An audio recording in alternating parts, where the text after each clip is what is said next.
Place food रेसिपीमध्ये आपल्या सर्वांचं खूप मनापासून स्वागत। आणि आज आपण अगदी हेल्दी पद्धतीने आवळा कँडी कशी बनवायची ती बघणार आहोत। आवळ्याचे गुणधर्म तर सर्वांनाच माहिती आहेत। व्हिटॅमिन सी ने भरपूर असतात, अँटीऑक्सिडंट प्रॉपर्टी असल्यामुळे शरीरासाठी खूपच उत्तम आहेत।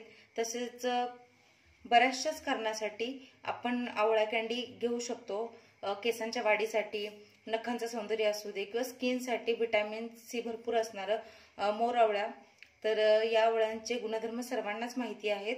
तर आपण साखरेची आवळा कँडी बघितली असेल, पण आज मी तुम्हाला गुळाची आवळा कँडी बनवून दाखवणार आहे, जेणेकरून जे शुगर पेशंट आहेत किंवा जे डाएटवर आहेत अगदी सगळेजण ते मनसोक्तपणे खाऊ शकतात।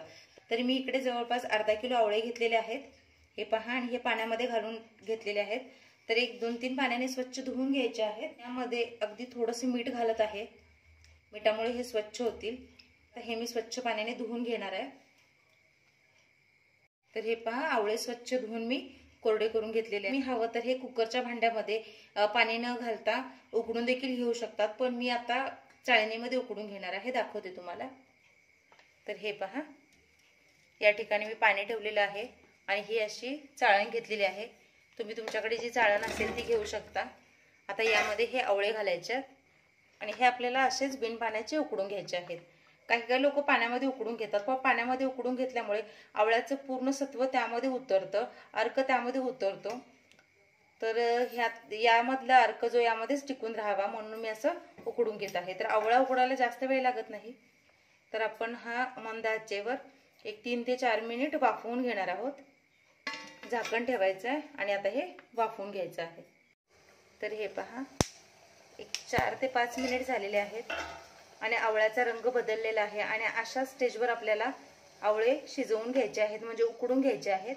तर हे पहा, रंग बदललाय म्हणजे आवळे आपले परफेक्ट शिजलेले आहेत। आता आपण हे थंड व्हायला देऊयात। थंड झाले की याच्या आपल्याला फोडी करून घ्यायच्या आहेत आणि शिजल्यानंतर म्हणजे असं उकडून घेतल्यानंतर आवळ्याच्या व्यवस्थित फोडी होतात। तर ओव्हर कुक करून घ्यायचं नाहीये। तर हा परफेक्ट आवळा आपला शिजलेला आहे। रंग बघा, अगदी हिरवागार होता, आता एकदम पिवळसर दिसतोय रंग। तर हे पहा, आता आपला आवळा थंड झालेला आहे। आता आपण याच्या फोडी करून घेऊया।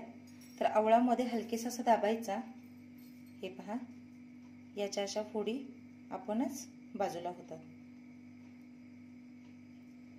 तर बिया बाजूला करून घ्यायच्या आणि अशा फोडी आपल्याला या बाजूला करून घ्यायच्या।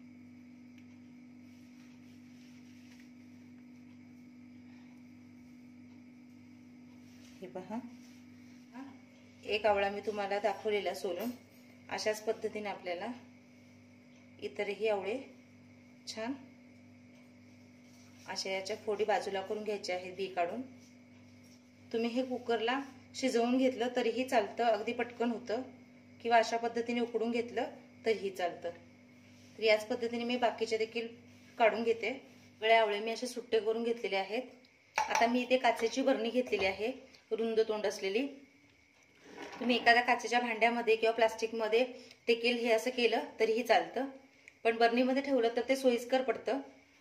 आणि इथे मी पावडर असलेला गुळ घेतलेला आहे, पावडर गुळ। तर हा केमिकल फ्री असा गावठी गुळ आहे, म्हणून याचा रंग तुम्हाला काळपट दिसतोय। तुम्ही तुमच्याकडे असणारा कोणताही रेग्युलर जो आपला गुळ आहे तो घेतला तरीही चालेल। तर आपला जो रेग्युलर गुळ आहे त्याचा रंग असा असतो, हा घेतला तरीही चालेल। पण आता मार्केटमध्ये सहजरित्या पावडर गुळ देखील उपलब्ध असतो आणि हा केमिकल फ्री आहे, तर आरोग्यासाठी याचे चांगले फायदे आहेतच। तर आवळे मी जवळपास अर्धा किलो घेतलेले, म्हणजे 500 ग्रॅम आवळे घेतलेले, पण ते सोलून झाल्यानंतर त्याच्या बिया काढल्यानंतर जवळपास हे 400 ग्रॅम असतील। तर मी त्या अंदाजे इथे 200 ग्रॅम गुळ घेतलेला आहे। तर आता ज्या प्रकारे दाखवते त्या प्रकारे तुम्ही नीट बघा। तर या बरणी स्वच्छ धुवून कोरडी करून घेतलेली आहे। या बरणीमध्ये मी 1 लेअर पातळ असा आवळ्याचा घातलेला आहे। आता यामध्ये थोडा गुळ, तर गुळ आपल्याला पसरून घालायचा आहे, तर जेणेकरून आवळ्याला तो छान लागला पाहिजे। तर हे पहा, तर आवळ्यामध्ये जो रस असतो तो हळूहळू हा गुळ शोषून घ्यायला सुरुवात होतोय आणि गुळ आपला पण पातळ होतो। तर हे पहा, दाखवल्याप्रमाणे असंच पुन्हा आणखी एक थर घालायचा आहे आणि त्याच्यावर हा गुळ घालायचा आहे।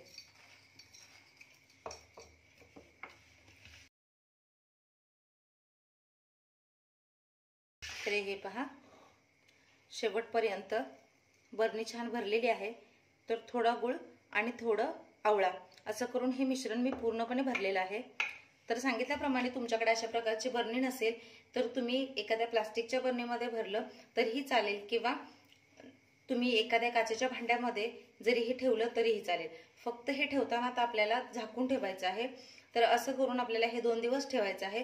पण अधूनमधून याला ढवळून घ्यायचं आहे. तुम्ही असंच जर सोडून दिलं तर आवळ्याला बुरशी येण्याची शक्यता असते आणि इतकी मेहनत मग आपली फुकट जाईल.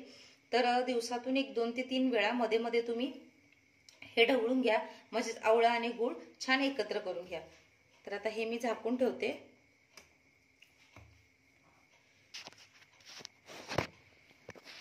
तर हे पहा, अशा पद्धतीने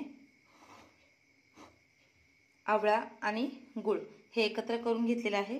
सांगितल्या पद्धतीने हे आपल्याला असे 2 दिवस ठेवायचे आहे. तर हे पहा, 2 दिवस पूर्ण झालेले आहेत आणि मी मध्ये मध्ये दिवसातून 1-2 वेळा हे छान ढवळून घेत होते. तर आपला जो आवळा आहे त्याच्यामध्ये गूळ पूर्णपणे शोषून घेतलेला आहे. आवळ्याचा रंग बदललेला आहे आणि ज्यावेळेस आपण बरणीमध्ये आवळा भरलेला तो इथपर्यंत भरला होता, पण त्यातला जसा जसा गूळ विरघळेल गुळाचा पाकामध्ये रूपांतर झालेलं आहे. बघू शकताय तुम्ही. त्याच्यामुळे याची क्वांटिटी कमी झालेली आहे. आता पुढची कृती बघूयात. सांगितल्याप्रमाणे जो आपण गूळ घातलेला तो गूळ पूर्णपणे यामध्ये शोषला गेलाय.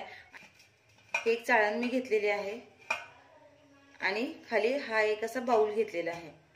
तर एक खाली भांडं घ्यायचं आणि हे चाळण, आणि यावर हे जे काही आवळे आहेत ते ओतून घ्यायचे आहेत. आणि यामधला संपूर्ण जो रस आहे, म्हणजे जे गुळाचं पाणी आहे किंवा गुळाचा पाक म्हणा तुम्ही, ते निथळेपर्यंत हे ठेवायचं आहे. पूर्णपणे यातला रस खाली निथळलेला आहे. असे एक ताट घ्यायचं आहे आणि या ताटामध्ये हे छान पसरून घ्यायचं आहे. तर किती क्वांटिटीमध्ये आहे त्या प्रमाणानुसार तुम्ही मोठ्या ताटामध्ये किंवा एखादा तुमच्याकडे थाळा असेल कशावरही तुम्ही पसरू शकता. तर हे माझ्याकडे जे काही आवळे आहेत ते एका ताटामध्ये आलेले आहेत. तर हे पहा, असं थोडं थोडं अंतर ठेवायचं आहे. आणि तर आता आपल्याला हे छान सुकवून घ्यायचे आहेत. तुम्ही 1 दिवस उन्हामध्ये हे सुकवू शकता किंवा तुम्ही फॅनच्या हवेखाली 1-2 ते 3 दिवस देखील सुकवू शकता. पण एक लक्षात घ्यायचं, आपल्याला हे अगदी खडखडीत दगडासारखं सुकवायचं नाहीये. थोडा लवचिकपणा त्यामध्ये बाकी राहिला पाहिजे. तर ज्यावेळी सुकवून होईल त्यावेळेस मी तुमच्यासोबत ते देखील दाखवेन. तर आता हे झालं आपलं आवळ्याचं. आता हे जे काही राहिलेलं पाणी आहे किंवा हे राहिलेला रस आहे याचं काय करायचं, तर याचा देखील आपण उपयोग करणार आहोत. हे फेकायचं नाहीये, कारण यामध्ये गुळ जो आहे तो पौष्टिक तर आहेच, सोबतच आवळ्याचा पूर्णपणे अर्क यामध्ये उतरलेला आहे. कारण गुळ आणि आवळा यांचंही मिश्रण आता तयार झालेलं आहे. हे एका हवाबंद डब्यामध्ये, बरणीमध्ये किंवा एखाद्या बॉटलमध्ये स्टोअर करून ठेवू शकता तुम्ही. फ्रीजमध्ये ठेवून द्यायचं आणि जेव्हा तुम्हाला सरबत प्यायची तलप येईल त्यावेळेस तुम्ही यामध्ये पाणी घाला, बर्फ घाला, गरज लागल्यास थोडंसं आणखी गुळ घालू शकता तुम्ही.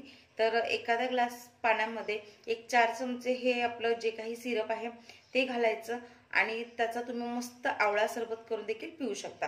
तुम्हाला हवं तर त्यामध्ये थोडंसं जिरे पावडर घालू शकता तुम्ही फ्लेवर वाढवण्यासाठी, आणि तुम्हाला हवा तेव्हा तुम्ही आवळा सरबतचा देखील टेस्ट घेऊ शकता. तर अशा पद्धतीने एकाच रेसिपीमध्ये 2 टेस्ट आपल्याला बघायला भेटतात, 2 पदार्थ आपल्याला बघायला भेटतात. एक तर आपली आवळा कँडी होतेच आहे, सोबतच आपला आवळा सरबत देखील तयार होतं, अगदी आयतं तयार होतं. तर हे फेकून द्यायचं नाहीये. सांगितल्याप्रमाणे हे स्टोअर करून ठेवा. आणि आता थंडीचे दिवस आहेत, आता नसेल प्यायचं तर तुम्ही उन्हाळ्यामध्ये पिऊ शकता. 4-5 महिने हे खराब होत नाही, फक्त हे व्यवस्थित झाकून ठेवलं पाहिजे. तर आवळा कँडी तयार होईल तेव्हा आपण बघूया.